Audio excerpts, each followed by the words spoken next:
বলছে না মাম্মা আমি ডক্টর হই আর ভাই তোমার মতো ব্লগ করবে। বাড়িতে বাচ্চা থাকা মানেই প্রতিদিন নিত্য নতুন এন্টারটেনমেন্ট। হ্যালো এভরিওয়ান, আমি Ritu from Siliguri and welcome to my channel Ritu Rong. আজ বৃহস্পতিবার, সকাল সকাল বরের পেটে একটু ভালো ব্যাকটেরিয়া ঢোকানোর চেষ্টা করছি, কেননা পেটটা বেচার আগে খুব কষ্ট দিচ্ছে কদিন ধরে। ওর সকালে খাবার জন্য রেডি করলাম দই চিড়ে, তার মধ্যে একটু খেজুর দিয়ে দিয়েছি অল্প করে, আর একটুখানি রায়তা বানিয়ে নিয়েছি দই দিয়ে। এটা ব্রেকফাস্টের পরে আমার খাবার জন্য। এবার চলুন ঘরটার গোছানোর পালা। তবে তার আগে একটু গান চালিয়ে নেওয়া যাক, কেননা আজকে একটা কাজের দিদি আসেনি, তো কাজটা একটু বেশিই হবে। তো গান শুনতে শুনতে চাপ হবে না আশা করি। আমার যখনই এরকম হয়, বেশি কাজের চাপ থাকে বা মনটা ভালো থাকে না, আমি জোরে জোরে গান চালিয়ে দিই। গানটা আমার কাছে একটা থেরাপির মতো। আমি দেখেছি মন যখনই খারাপ থাকে গান টান চালিয়ে দিলে মাইন্ডটা খুব সুন্দর আমার ডাইভার্ট হয়ে যায়। আর যখন একা থাকি তখন আমার এটা বেশি লাগে। বাচ্চাগুলো থাকলে তো মোটামুটি আর অন্য কিছু ভাবার সময় থাকে না। এসব কাজ করে টোরে আমি ভাবছি রাতের রান্নার প্রিপারেশনটা কিছুটা এগিয়ে রাখবো, কেননা সন্ধেবেলা একটু বেরোনোর আছে। আমাদের একটা বিয়ে বাড়ি আছে, তো সেটার জন্য একটা গিফট কিনতে যেতে হবে। আর আর সময়ও নেই, তো আজকেই বেরোতে হবে। আসলে আজকে বর একটু লেটে উঠেছে, তো আর অন্য যে দিদি এসেছিল ও এই রুমটা করে যেতে পারেনি, বাকিটা সবই ও করেই গেছে। তাই আমি বললাম এটা আমি করে নেবো, তুমি যাও। রাতের মেনুতে আজ ভাবছি ভেজ ডাল আর চিকেন পকোড়া বানাবো। তো সেই মতোই ডালটা আজকে বানিয়ে নিয়েছি গাজর আর ফুলকপি দিয়ে। আর এখন চিকেনটা ম্যারিনেট করে রেখে দিচ্ছি, রাত্রিবেলা এসে গরম গরম ভেজে নেবো, তাহলেই হয়ে যাবে। চিকেন পকোড়াতে মশলার মধ্যে দিয়েছি নুন, গোলমরিচ, ভাজা মশলা, রসুন আর আদার গুঁড়ো আজ ব্যবহার করেছি, কাশ্মীরি লঙ্কার গুঁড়ো, একটু অরিগ্যানো দিলাম, আর লাস্টে একটা ডিম দিয়ে ভালো করে এটাকে মেখে নেব। আজকে যে চিকেন পকোড়ার রেসিপিটা শেয়ার করছি, এটা এখন আমাদের বাড়িতে খুব চলছে, কেননা বাচ্চাদের খুব ফেভারিট হয়ে গেছে এই চিকেন পকোড়াটা। মশলাগুলো মাখা হয়ে গেলে ভালো করে, এরপর এর মধ্যে দিয়ে দিচ্ছি কর্নফ্লাওয়ার। এবার একটু হাত দিয়ে ভালো করে মাখতে হবে। ডিমটা ছিল বলে আমি একটু চামচ দিয়ে ভালো করে মাখিয়ে নিয়েছিলাম। এরপর এটাকে এইভাবে রেখে দেবো, আর ভাজার আগে না একটু চালের গুঁড়ো অ্যাড করে দেবো এটার সাথে, তাহলে খুব সুন্দর ক্রিস্পি হয়ে যায় জিনিসটা। চলুন, আমার কাজকর্ম গোছানো হয়ে গেছে, এবার যাচ্ছি বাচ্চাগুলোকে নিয়ে আসতে। ফল খাবার তো সময় হয় না সেভাবে, তাই এই গাড়িতে যেতে যেতে সময়টা ভালো কাজে লাগানো যায় ফল খাওয়ার জন্য। কটা পেঁপে আর কলা কেটে নিয়ে নিয়েছি, এটা আমার জন্য, আর রোহানের জন্য নিয়েছি একটা কমলা লেবু। ব্ল্যাক কার্ডটা এখন পাপা নিয়ে চলে গেছে, তো কি করা যাবে? আচ্ছা, আমরা পাপাকে একটু বকে দেব, ব্ল্যাক কার্ডটা কেন নিয়ে গেছে। হ্যাঁ, ওটা রোহানের কার, তাই না? হ্যাঁ, বলে দেবো পাপাকে। পাপা হেঁটে হেঁটে যাবে, ঠিক ঠিক ঠিক। পাপাকে পানিশমেন্ট দেবো আমরা, পাপা হেঁটে হেঁটে যাবে, কোনো গাড়ি নিয়ে যাবে না। আর এই ছেলেটা হয়েছে এখন আমার গাড়ি পাগল ছেলে। এখন ব্ল্যাক কার্ডটা হচ্ছে ওর, আর ওর পাপা ওটাতে হাত দিতে পারবে না। আর যেদিনে ওই পাপা নিয়ে যাবে ওটা, মোটামুটি ওকে বোঝাতে আমার মাথা খারাপ হয়ে যায়। তাই এখন ও যেটা বলবে সেটা চুপ করে মেনে নিলে সব সমস্যার তাড়াতাড়ি সমাধান হয়ে যাবে।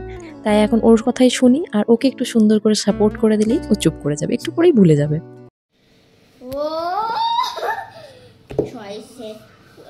Whoa, so many dinosaurs. T-Rex, Triceratops. What's this? Stegosaurus. Allosaurus. Here. Diplodocus. It's so wiggly. Look, it's so wiggly. Ankylosaurus. Just ওদেরকে নিয়ে বাড়িতে ঢুকছি, তখনই দেখছি ডেলিভারির লোকটা দাঁড়িয়ে আছে। পার্সেল এলেই দুজনের এখন কাজ হচ্ছে ওটাকে তাড়াতাড়ি খোলা, কেননা কাঁচি ধরে কাটতে শিখেছে না। আসলে রিকোর কাছে যে বইটা আছে ডাইনোসরের, ওটা একটু বড়দের জন্য, ওর বুঝতে একটু অসুবিধা হচ্ছে, তাই জন্য একটু বাচ্চাদের বুঝতে পারবে এরকম ডাইনোসর বই ওর পাপা অর্ডার করেছিল। তো এইটার কাউন্টডাউন চলছিল কদিন ধরে, কবে আসবে কবে আসবে। হ্যাঁ, এটার মধ্যে রাখবে। দাদা একটু পড়তে চাইছে, পড়ুক। আচ্ছা রিকো, শোনো না, আমার দিকে তাকাও।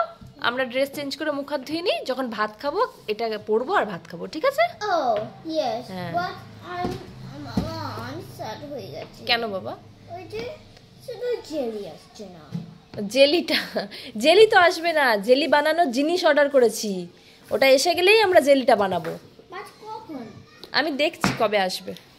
বাচ্চাদের খাওয়া দাওয়া হয়ে গেছে আর এদিকে বড় এসে গেছে। বরের জন্য আজকে গলা ভাত আর আলু সেদ্ধ, ওর খুব পছন্দের, তবে একটু ঘি হলে ওর খুব ভালো হতো, তো সেটা তো আজকে সম্ভব না, তো প্লেনই থাক, একটুখানি খাক, এই বেলার মধ্যেই ভালো হয়ে যাবে। क्या होता है? क्या हो रहा है? আজকে সিটি সেন্টার কে যাবে? আমি আমি আচ্ছা মামা আমার ড্রয়িং ড্রয়িং স্যারের কাছে হয়ে যাবার পরে মামা ওটা সেটা আমরা কালকে দেখছিলাম ওইটাতে। কোনটা আমি তো বোঝাও বুঝতে পারছি না, কাল কোনটা অ্যাক্রোপলিস মলে হ্যাঁ নাকি সিটি সেন্টারে? অ্যাক্রোপলিস আমাদের তো আরো কাজ আছে, আমরা তো শপিং করব, আমাদের সিটি সেন্টারে যেতে হবে। তোমরা প্লেটোরিয়ামে যেতে পারো। আচ্ছা প্লেটোরিয়ামে যাবে? মিয়াও কি হলো তোর ইয়োগা করার সময় কি হলো?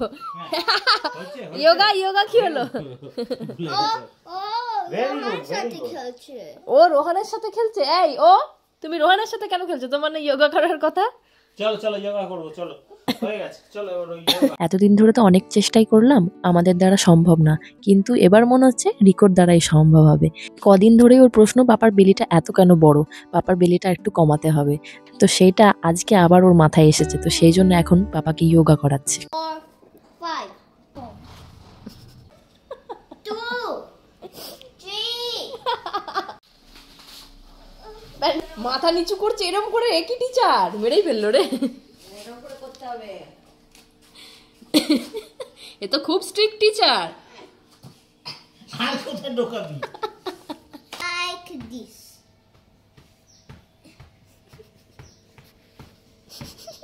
কোনটা? ওটা তুলতে হবে রে। রোহান সরো একটু, রোহান 1 2 3 নো চিটিং। 5 রোহান তুমিও করো। 6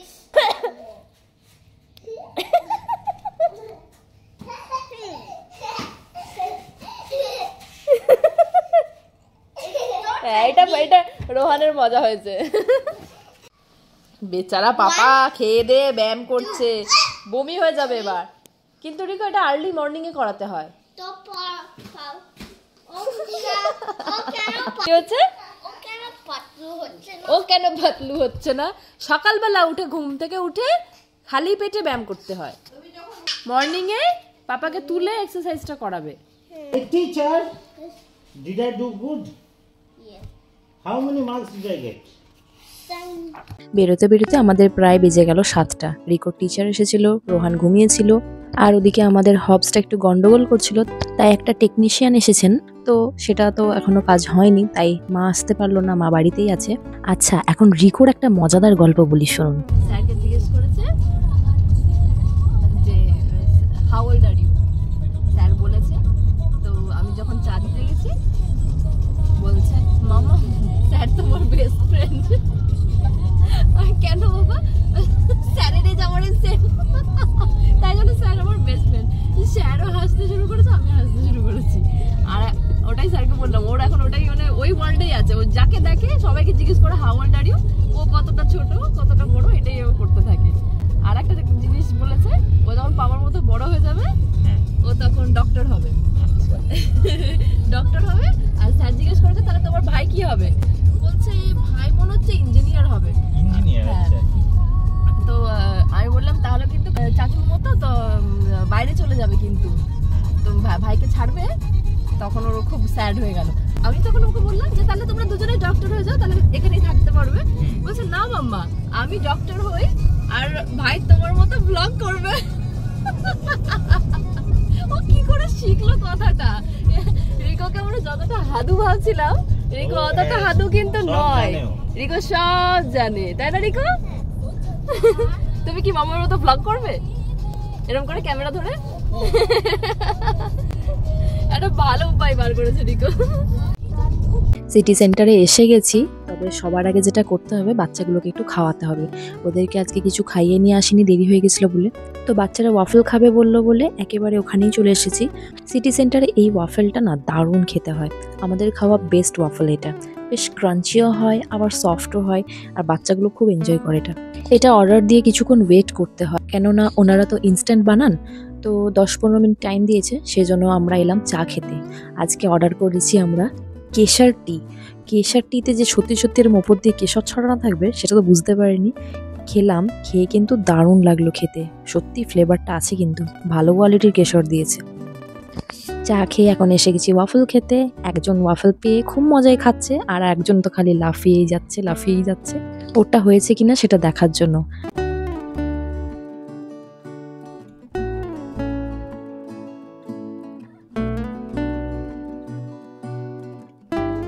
ওয়াফল হাতে পেয়েই দৌড়াতে এসে গেছে প্লেটোরিয়ামে, কেননা এটা ওদের কাছে সব থেকে বেশি ইম্পর্টেন্ট। মানে ওটা অর্ডার করেছিলাম খিদে পেয়ে যাবে বলে, তাই জন্য এতক্ষণ ওয়েট করেছিল।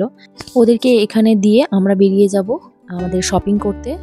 এই জায়গাটা খুব সেফ, আর আন্টিরাও থাকে খুব কেয়ারিং, কোনো অসুবিধা হয় না। চলুন, ওরা মহা আনন্দে খেলতে থাকুক এখন 1 ঘন্টা, আর আমরাও মহা আনন্দে নিশ্চিন্ত মনে শপিং করি। শোনো না বাবা, আমরা যাচ্ছি একটু শপিং করতে, তোমরা খেলা করো, বাই বাই। বিয়েবাড়ির গিফট চুজ করাটা না একটা ভীষণ ডিফিকাল্ট কাজ, আর সেটা যদি একটু চেনা জানাদের মধ্যে হয় সেটা তো আরোই ডিফিকাল্ট হয়ে যায়। এই কদিন ধরে আমাদের এই ডিসকাশন চলছে যে কি দেওয়া যায় না যায়। সেই থেকে দুজনে এসে ঘুরছি আর বলছি কি দেওয়া যায়। ও বলে তুমি বলো, আমি বলি তুমি বলো। তো ভাবলাম একবার ক্রসওয়ার্ডে ঢুকে দেখি যদি কিছু ভালো গিফট ভাউচার পাওয়া যায়। ওখানে সেরকম কিছু পছন্দ হলো না, শেষমেশ ওই আমাদের গতানুগতিক ঘড়ির দিকেই আমরা ঝুঁকলাম। এলাম একবার টাইটান ওয়ার্ল্ডে। এবার মাইন্ড সেট করে নিয়েছি, যা নেবো এখান থেকেই নেবো, আর ঘোরাঘুরি করা যাবে না, কারণ বেশি টাইম নেই। তো ঘড়ি তো খুব সুন্দর সুন্দর ছিল, তার মধ্যেই মোটামুটি আমরা একটা চুজ করলাম, সেটা দেখাচ্ছি আপনাদেরকে। তবে এইখানে যে ঘড়িগুলো দেখছেন না, এগুলো কিন্তু সব গোল্ডের ওয়াচ। টাইটানের শোরুমে এটা নতুনই দেখলাম, এটা মনে হয় ওদের নতুন লঞ্চ করেছে, 18 ক্যারেট গোল্ডের ওয়াচ। আর এই যে এই ঘড়িটা আজকে আমরা নিলাম বিয়েবাড়ির গিফট হিসাবে। আমার তো ভীষণ পছন্দ হয়েছে গিফটটা, আর এটা বেশ ডেইলি পারপাস বা অকেশনালি সব জায়গাতেই ভালো পরা যাবে। চলুন এবার বাচ্চাগুলোকে নিয়ে বাড়ি ফিরতে হবে। তবে তার আগে আমরা একটু পিৎজা অর্ডার করেছি, বাচ্চারাও খাবে আমরাও খাবো। তো ওর পাপা খাবে কিনা আমি এখনো জানি না, বেচারা বলছে তো এখন ঠিকঠাক আছে। আর এমনিতেও বাড়িতে রান্না করাই আছে, অসুবিধা নেই। আর এখন আমরা পিৎজাটা নিয়েই জাস্ট বেরিয়ে যাব। এই যে একটা আইসক্রিমের নতুন মেশিন এসেছে, আর সেই দেখে মানে রিকো তো খুব ভালো ছেলে, ও বলল শীতকালে এগুলো খেতে নেই। কিন্তু এই যে ছোটটা আছে আমার ওস্তাদ, আইসক্রিম দেখে খাবার জন্য লাফাচ্ছে। আর তার থেকেও বড় ওস্তাদ এই যে পাপা আর ছোট, এই দুজন মিলে এই ঠান্ডার মধ্যে আইসক্রিম কিনলো। শরীর খারাপ হলে, যদি গলায় ব্যথা হয় কি হবে বলো বলো। হ্যাঁ আমি শুধু pepperoni with cheese. আচ্ছা, no vegetable. ওকে ঠিক আছে।